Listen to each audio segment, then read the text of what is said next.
Hello and welcome to Couple of Instigators. I am here with my trusty sidekick, Lauren, and my very special guest, Dara. Nope.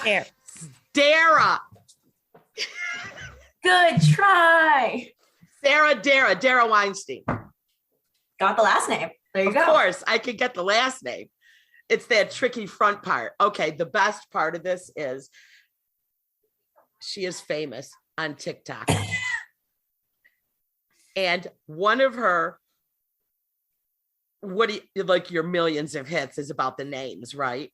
Yeah, all of the big hitters are the name videos. Yes. And I consistently mess up her name, and she consistently is like, it's Dara.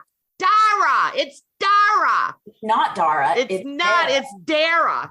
I had, when I was in high school, yeah, I had a theater teacher who got it wrong all the time, which is really saying something because I was constantly in the theater room. I mean, like, that's where I lived.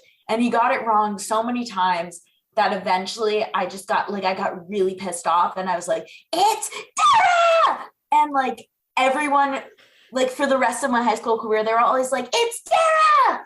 Just whenever they saw me. So you're Dara. not the host. You're not the worst with it. Yeah. So we did a show together at Tiny Cupboard in Brooklyn, and she was literally like Sarah, Dara. She just kept saying it to the fact that I was just telling her my daughter was even correcting me and yelling at me for getting it wrong. But I'm sorry. All right. You have the opposite problem of me. You are obviously with names and things that's you're strong. That's your game. That's your jam. And I am so dyslexic and so ADD growing up that I have zero name face recognition. I mean, the whole name thing is a weird obsession too. Cause I started in on that when I was 11 or 12. I got a subscription to one of those baby websites. I think it's babycenter.com. That's shout out babycenter.com. Sponsor me. And I had to get an account so that I could start making lists of names that I like, even though I was in the 6th grade. So I've been trying for a baby since then, because it makes you pick. You have to either be pregnant or be trying. Those are the only 2 options. So you've been trying since you were a creepy age, a very bad creepy age to be trying. Yeah. So I have my whole list, and then I started getting really into just literally reading the Social Security Administration lists of names. So yeah, I'm not a normal person, to be clear. No, well, I know this, but I love you for it. Okay. And TikTok loves you for it too. And that's where the first name video came from, because I happened to be looking at a list of the top 1,000 names from 1920. And I was like, oh, I like some of these. They're pretty. We should bring them back. These should be names that get popular again. And I was like, maybe the internet would care about that. So I put it on TikTok, and I changed. I went over one more year. I went to 1921 because that it was 2021. So I was like, oh, it'll be 100 years later, names that should come back. And it exploded. It got 4 million views, I think, something like that. And so then I started making more videos like that. Then I did a huge series that was interesting baby names A to Z. So I did 26 videos for that one. And I tried to get them from different countries and languages of origin and things like that. And then after that, and I'm just going to go through the whole history of this whole nonsense. So then I stopped doing that for a while, and people were really mad about that. They were like, we want that content back. And I was like, no, I hate that content. So I stopped doing it. And then I had an idea to talk about how the name, what was the first one I did? Elizabeth. How there are so many nicknames and names that come from the name Elizabeth. Right. Or the original name is Elisha, which is the Hebrew version. Say it again. Elisha. Okay. So I did that. That's actually really pretty.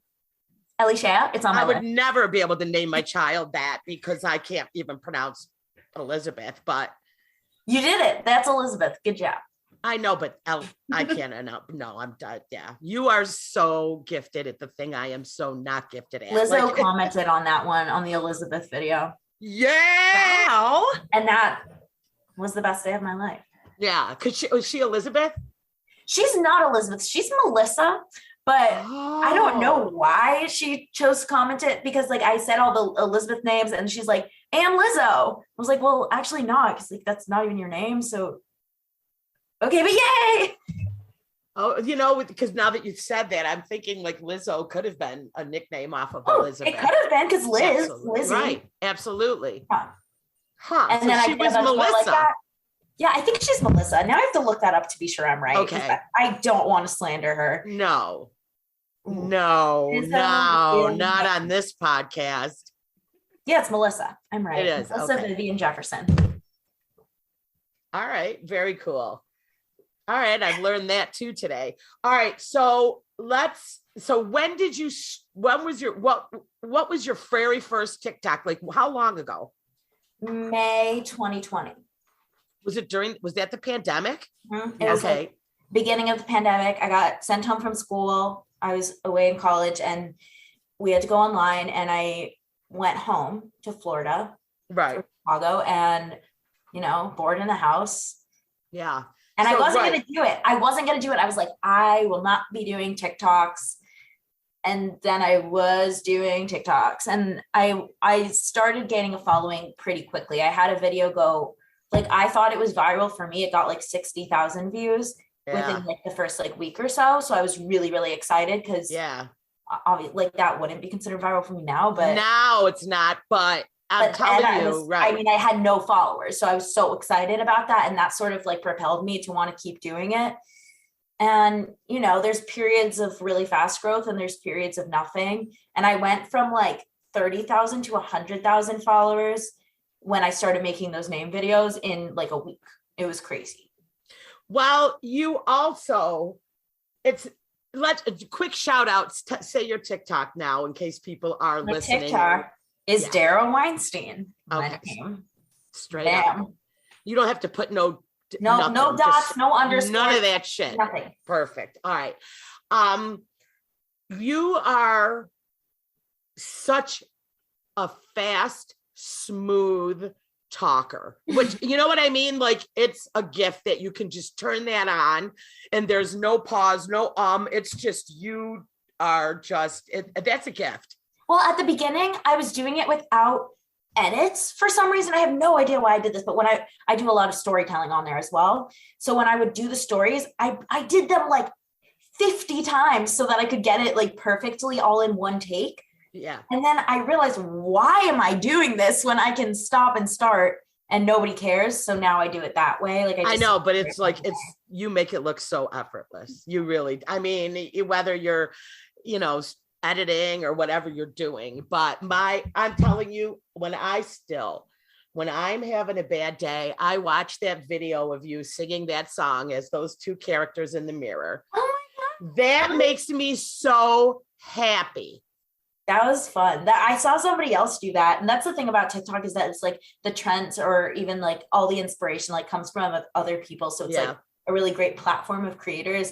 The video you're referencing is I'm singing in the mirror and not in the mirror as the two characters who sing the song Therapy in the musical Tick, Tick, Boom. Tick, Tick, Boom is the musical. Yeah. I need to go see that. Is it a good show? Yeah, it's really good. It's Jonathan Larson who wrote Rent. Okay. So they made a movie of it and it's starring Andrew Garfield. Oh, so there's a movie. It's on Netflix. Yeah. Yeah, it's on Netflix. It's watch it. Shout out to Netflix. I don't know if you guys have heard of it. It's this like upstart. Really we are loaded with sponsors this week. Yeah, we're sponsored by, just to recap, babycenter.com. Yeah. We're sponsored now by Netflix, which is I know that you guys haven't heard of that. It's like a small company, whatever. Yeah. But just look it up. You'll like it. All right. Well, I loved that song and I loved, you doing it in the mirror. And I was like, and I'm not like, I can do it out loud too, but it's not as good. Well, I am not a huge TikTok follower. Okay. I mean, I barely can even I'm trying to post clips of my stand-up on there now, but so that People go viral with that. I watch a lot of stand-up on TikTok, but I mean, like, yeah, I mean, right. But so that was like a whole little thing people were doing when it was singing in the mirror thing. I was just like, I thought you invented it. And I'm like, oh my God. It wasn't that like particular thing. I only saw one other person do it. Mm-hmm. And I like, it never really became a trend, but a lot of sounds, like those sounds where it's not my own voice, which I don't do that many videos that are not my own voice. There's some people, it was so interesting. I was watching a video the other day of someone else saying this, that they were like, there are people who have millions of followers on TikTok and all their followers have never heard their voice. Yep. They don't know what they sound like because they only do the lip syncing videos or dancing videos or whatever. And that's crazy to have, like, right. And I'm in a close relationship with someone and never having heard them. Yeah. So I follow a comedian who I completely love. Her name is Crystal Alonso. She already has one Netflix special out. It's been a while.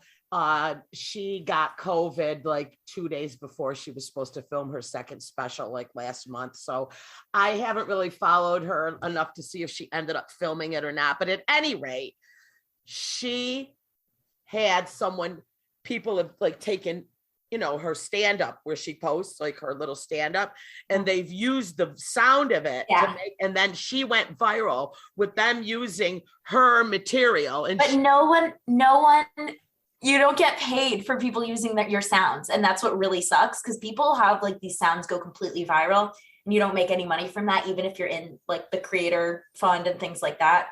Nope. It's all views on your personal videos. Yep. Isn't that crazy? So do you think, I did notice that a friend of mine went viral with his sound. His name is Chaz Bruce, and he's a local guy and he's huge on TikTok now. And he's got this little thing he does where it's like a sound bite of his and like people dance like that. It's his thing, but people use it. Like I've used it to do stuff with, and he's named it though. He renamed it, but I'm sure through somewhere down there, like he's lost that renaming on there, right? I mean, it'll still be named if people are using that original sound. The original, right? If people are using his sound, then it'll be named that. But I mean, people don't necessarily look at who made their sound. Like I have never once taken a look and been like, let me see what this guy posts. Right. Well, whenever I post any of my clips now, I will name them Cindy Arena Comedy, just in case. Yeah. If I'm doing something that I'm like, this could be a sound bite, then I will. But I mean, I've never really had a sound get people do that thing. Just to be safe, at least your name is on there. I mean, when I hit save, it says right there, Chaz Bruce sound. So under my saved ones, there's so many, I don't know what sounds they are because they're just like weird names now. So yeah, TikTok, it's like so crazy. I can't figure it out. The algorithm, like all of that. Here's the secret. I know the secret to the algorithm. All right, let's go. It's random. That's the secret. It because you can put out content that is so good and it can have a super high like to view ratio, and it doesn't matter. Like you can put in so much work, or you can like have a really, really funny moment or whatever. Or even like I can have content that's very similar to other content that's done well, and it doesn't matter. Sometimes things work and sometimes things don't. So do you have an app that you use to track, or you don't give a shit? Well, I look at analytics on TikTok. On there, it's okay. But because I have like over a certain number of followers, I have like access to some other tools on TikTok that I can use. So like my creator workshop and stuff like that. Mm-hmm. I can also like get brand deals directly through the app and things like that. Right. But I don't edit on anything other than TikTok. I know, that was amazing when you told me that, because I was like, all right, for like my stand-up, I move it all into an app that Sam Ransdell told me about, another friend of ours. She like, she's like more like, she puts like way more effort into her videos than I do. I mean, they're insane. Yeah. But her amount of content is, I mean, honestly, she's also a full-time